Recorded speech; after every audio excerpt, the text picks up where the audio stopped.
Hey guys, welcome to the channel, 890 Adventure Rider. How you guys doing today? I just wanted to do, this is my first video for my channel. So sorry if it's a little not as great. As time goes on, I'll definitely do a better job at coming up with, better videos. But I did want to do a quick little update on my 2021 KTM 890 Adventure R that I got about a month and a half ago, and figured that I would do basically like a kind of like a 500 mile review, since I'm still kind of in that break-in period. I have not had the best luck with this bike. I know it hasn't been anything totally catastrophic or anything like that, but it's been just more annoying little things. So as of right now, I believe I have like 515 miles on the odometer. And like I've said, I've probably ridden this bike 3 times. And my first go at riding it, everything went fine. I went on like 140 something mile loop. And it was a nice warm day. I was able to like really kind of like lean the bike around. Everything was great. And then a couple weeks later, I had a little bit more time. I went to go do that exact same route, and on my way back, I was about 20 miles from my house. The bike started stuttering like super hard, like this thing was about to completely break down. So I pulled over. It acted as if it was running out of fuel. I popped the gas cap, sloshed it around. Everything was good. I could still see that there was fuel in it. The thing that was kind of the red flag for me was the fact that the fuel gauge still said that it was full of fuel. And on this bike, it's supposed to register half a tank.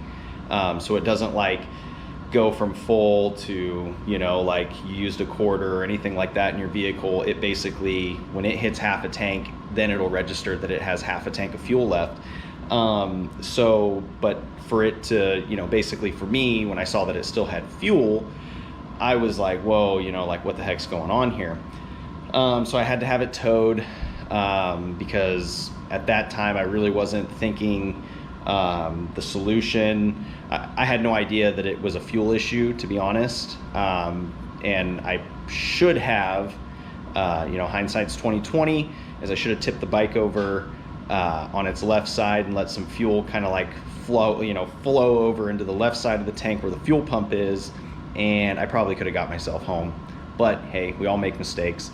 So anyways, I had taken it back to the shop, had them, look it over.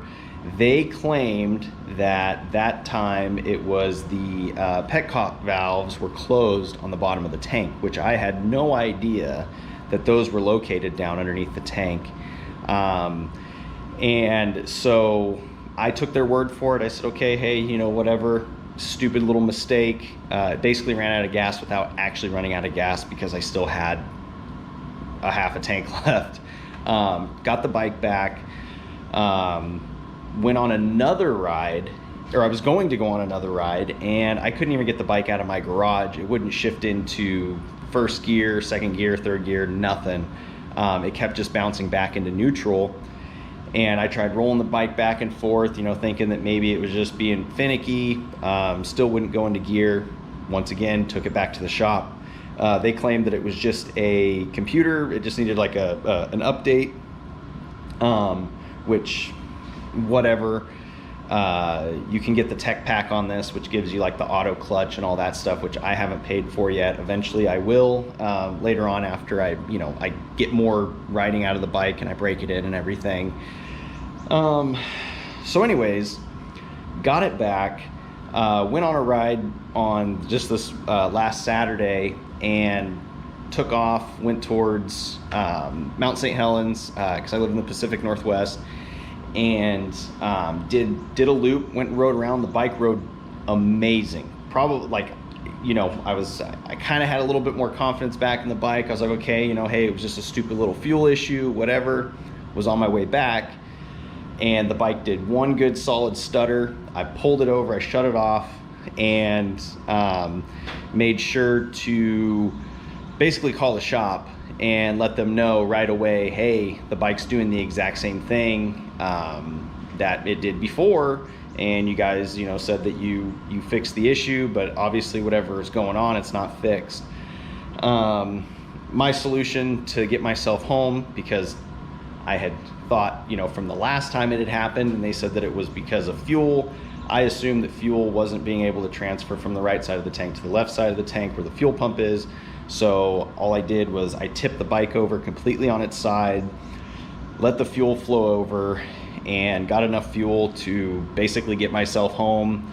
And you know, so now at least now me and the shop knows exactly what the problem is. I'm upset that they didn't really go through the process of fixing it the first time, because they kept saying, well, you know, if we dig into it too much and we don't find anything wrong, then it becomes who's going to pay for it, because if there's no, you know, actual problems, then it won't be covered under warranty, and blah blah blah blah blah blah blah, whatever. So now that they know, they got to take the tank off and they got to look at all the lines or whatever and see what's going on there, which, you know, hey, they could have fixed that 2 times ago. So this will be number 3 time that I actually have to take the bike in. But overall, that ride that I went on the bike was awesome. I had such a blast, and I really do look forward to doing a lot more rides once this fuel issue is you know, taken care of. And I can't imagine it being too big of an issue. I could honestly probably fix it myself, but I don't really see the point of me having to do it at the moment when this bike is literally brand new and shouldn't be even having these problems. So I'll let it be a warranty issue and get it fixed from there. So just a quick little overview. If anyone who is kind of like in the market or looking at getting a bike, you know, just this particular bike is a little big if you're like 5'8", 5'9". I'm only 5'9", and when I first got on this bike, it did take a little bit getting used to, just because it is a heavier bike. I think it's like 475 pounds or something like that, with just, you know, no extra gear on it or anything. And so it did take a little bit of like kind of finding like your comfort zone and like where you're comfortable. But once you ride it a few times, it's like being on a dirt bike, if you've ever been on a dirt bike. And so I'm just gonna do a little walk around here so you can kind of get an idea of what the bike looks like if you've never, the way it looks on camera and compared to what it looks like in person. I'm telling you, this bike is beautiful. Some people claimed it's ugly. I don't know why they claim it ugly. They don't really like the whole headlight thing, how the headlights just, you know, sticks out really far or whatever. I think the bike looks amazing. It looks cool, it looks mean. So here's a little walk around. So this is it.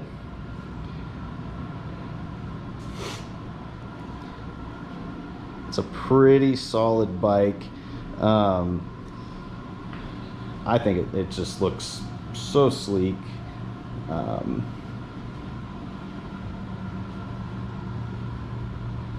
But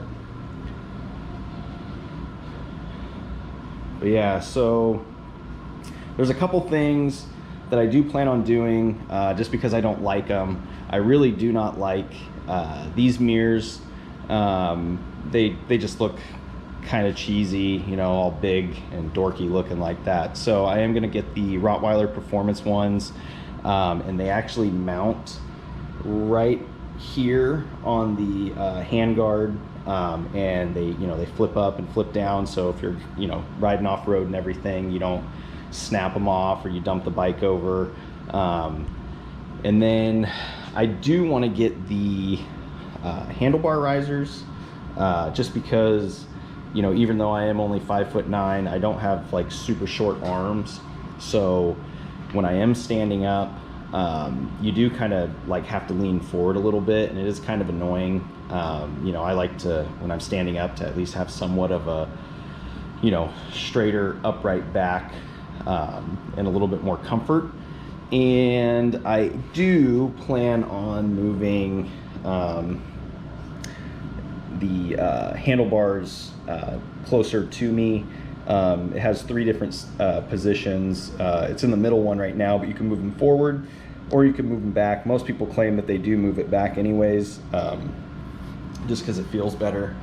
And but other than that, you know, I don't really see myself changing a whole lot more. I guess eventually I'll probably change out these the turn signals to the thinner ones. Everyone claims that these pretty much, if you hit something with these are coming off. I'll maybe get the little guard that covers this, you know, the headlight, just little cheesy, you know, things, nothing too serious. And eventually I would like to get the it's a part that covers right here, goes for the skid plate. It's already drilled for the holes and everything. I just gotta go out and actually buy it. But yeah, so that there is my bike, and I hope to do some more videos actually here pretty soon while I'm actually out riding. I just got to get a couple things, a little microphone and everything for the GoPro, and actually kind of do riding reviews and stuff, so you know, people can actually see the bike in action and not just, you know, me sitting in my garage kind of BSing about it. But yeah, I hope you guys follow the channel. I will be doing more videos, and I do have some other gear that I have purchased, like the Bluetooth headset that I'm going to do a review on and everything. Jackets, boots, helmet.